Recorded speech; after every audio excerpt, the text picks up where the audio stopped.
ನಮಸ್ಕಾರ ವಿದ್ಯಾರ್ಥಿಗಳೇ, ತಮಗೆಲ್ಲರಿಗೂ ಕೌಟಿಲ್ಯ ಮ್ಯಾಥ್ಸ್ ಟ್ಯೂಟರ್ ಚಾನೆಲ್ಗೆ ಸ್ವಾಗತ ಕೋರುತ್ತ ನಾವಿಂದು 10ನೇ ತರಗತಿಯ ಮೊದಲನೇ ಅಧ್ಯಾಯದಂತ ವಾಸ್ತವ ಸಂಖ್ಯೆಗಳು. ಈ ವಾಸ್ತವ ಸಂಖ್ಯೆಗಳಲ್ಲಿ ಮೊದಲನೇ ಅಭ್ಯಾಸ ಆದಂತ ಅಭ್ಯಾಸ 1.1 ನಾವು ಹಿಂದಿನ ಒಂದು ತರಗತಿಯಲ್ಲಿ ಅಭ್ಯಾಸ 1.1ರಲ್ಲಿ ಬರುವಂತ ಮೊದಲನೇ ಪ್ರಶ್ನೆ, ಎರಡನೇ ಪ್ರಶ್ನೆ ಮತ್ತು ಮೂರನೇ ಪ್ರಶ್ನೆ, ಈ ಮೂರು ಪ್ರಶ್ನೆಗಳ ಬಗ್ಗೆ ನೋಡಿದ್ದೇವೆ ವಿದ್ಯಾರ್ಥಿಗಳು. ನಾವು ಇವತ್ತಿನ ತರಗತಿಯಲ್ಲಿ ಏನಪ್ಪಾ ಅಂತಂದ್ರೆ ಈ ಅಭ್ಯಾಸ 1.1ರಲ್ಲಿ ಬರುವಂತ 4ನೇ ಪ್ರಶ್ನೆಯನ್ನು ನೋಡೋಣ.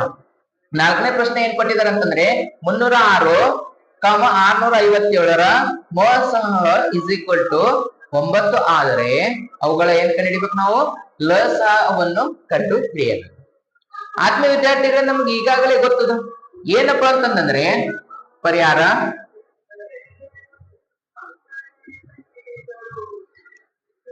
ಎರಡು ಸಂಖ್ಯೆಗಳ ಗುಣಲಬ್ಧ ಇಸ್ ಈಕ್ವಲ್ ಟು ಮೊಸಹ ಗುಣಿಲೆ ಲಸಹ.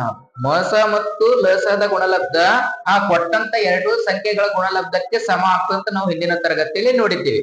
ಈಗ ಅದೇ ಸೂತ್ರದ ಮುಖಾಂತರ ನಾವು ಈ ಒಂದು ಪ್ರಶ್ನೆಯನ್ನು ಬಿಡಿಸಿದಾಗ ನಮಗೆ ಉತ್ತರ, ನಮ್ಮ ಒಂದು ಪ್ರಶ್ನೆಗೆ ಉತ್ತರ ಏನ್ ಸಿಗ್ತದಪ್ಪ ಅಂದ್ರೆ ಲಸಹ ಏನ್ ಕೊಟ್ಟಿದಾರ ಆ ಲಸವನ್ನು ಕಂಡುಹಿಡಿಬಹುದು. ನೋಡ್ರಿ, ಮೊದಲಾಗಿ ಏನ್ ಕೊಟ್ಟಿದಾರಪ್ಪ ಅಂದ್ರೆ 306. ಈ 306 ಅನ್ನೋದು ಏನ್ ತಗೋತೀನಿ ನಾನು, ಮೊದಲ ಪದ ಅಂತಂದ್ರೆ ಹೆಂಗ್ ಗುರುತಿಸ್ತೀನಿ ನಾನಪ್ಪ ಅಂದ್ರೆ ಏನ್ ತಗೋತೀನಿ 306. ಮತ್ತು ಎರಡನೇ ಪದ ಏನ್ ಕೊಟ್ಟಿದ್ದಾರೆ ವಿದ್ಯಾರ್ಥಿಗಳೇ, 657 ಕೊಟ್ಟಿದ್ದಾರೆ. ಈ 657 ನಾನು ಏನ್ ತಗೋತೀನಿ, ಬಿ ಅಂತ ತಗೋತೀನಿ, 657. ನಮ್ದು ಮಸ ಏನ್ ಕೊಟ್ಟಿದ್ದಾರೆ ವಿದ್ಯಾರ್ಥಿಗಳೇ, ಮಸ ಇಸ್ ಈಕ್ವಲ್ ಟು 9 ಕೊಟ್ಟಿದ್ದಾರ. ನನಗೆ ಏನ್ ಕಂಡುಹಿಡಿಬೇಕು ವಿದ್ಯಾರ್ಥಿಗಳೇ, ಲಸವನ್ನು ಕಂಡು ಹಿಡಿಯಬೇಕು. ವಿದ್ಯಾರ್ಥಿಗಳೇ, ನನಗೆ ಈಗಾಗಲೇ ಗೊತ್ತದ ಏನಪ್ಪಾ ಅಂತಂದ್ರೆ ಮಸ ಗುಣಿಲೆ ಲಸ ಇಸ್ ಈಕ್ವಲ್ ಟು ಎರಡು ಸಂಖ್ಯೆಗಳ ಗುಣಲಬ್ಧ. ಇಲ್ಲಿ ಎರಡು ಸಂಖ್ಯೆಗಳು ಯಾವಪ್ಪ ಅಂತಂದ್ರೆ ಎ ಗುಣಿಲೆ ಬಿ. ವಿದ್ಯಾರ್ಥಿಗಳೇ, ಇಲ್ಲಿ ಆಲ್ರೆಡಿ ಏನ್ ಕೊಟ್ಟಿದ್ದಾರಪ್ಪ ಅಂತಂದ್ರೆ ಅವರು ಎರಡು ಪದಗಳನ್ನು ಕೊಟ್ಟಿದ್ದಾರ, ಏನು ಕೊಟ್ಟಿದ್ದಾರ, ಬಿನು ಕೊಟ್ಟಿದ್ದಾರ ಮತ್ತು ಲಸವನ್ನು ಕೊಟ್ಟಿದ್ದಾರೆ, ಇದು ಮೊಸವನ್ನು ಕೊಟ್ಟಿದ್ದಾರ. ನಾವ್ ಏನ್ ಕಂಡುಹಿಡಿಬೇಕು, ಲಸವನ್ನು ಕಂಡುಹಿಡಿಬೇಕು. ಲಸವನ್ನು ಕಂಡುಹಿಡಿಬೇಕಂತ ನೋಡ್ರಿ ವಿದ್ಯಾರ್ಥಿಗಳ, ಲಸ ಇಲ್ಲೇ ಇಟ್ಟು ಎ ಗುಣಿಲೆ ಬಿ ಅಂತಂದ್ರೆ ಎರಡು ಸಂಖ್ಯೆಗಳ ಗುಣಲಬ್ಧ. ನಮ್ಗೆ ಏನ್ ಕಂಡುಹಿಡಿಯುತ್ತೆ ವಿದ್ಯಾರ್ಥಿಗಳೇ, ಮೊಸಹ ಕಂಡುಹಿಡಿಯದ. ಆ ಕಾರಣದಿಂದ ಈ ಮೊಸ ಇಲ್ಲಿ ಗುಣಾಕಾರ ಈ ಕಡೆ ಬಂತಂದ್ರೆ ಏನಾಗ್ತದ, ಭಾಗಿಸ್ತದ. ಮೊಸ ಭಾಗಿಲೆ ಮೊಸ.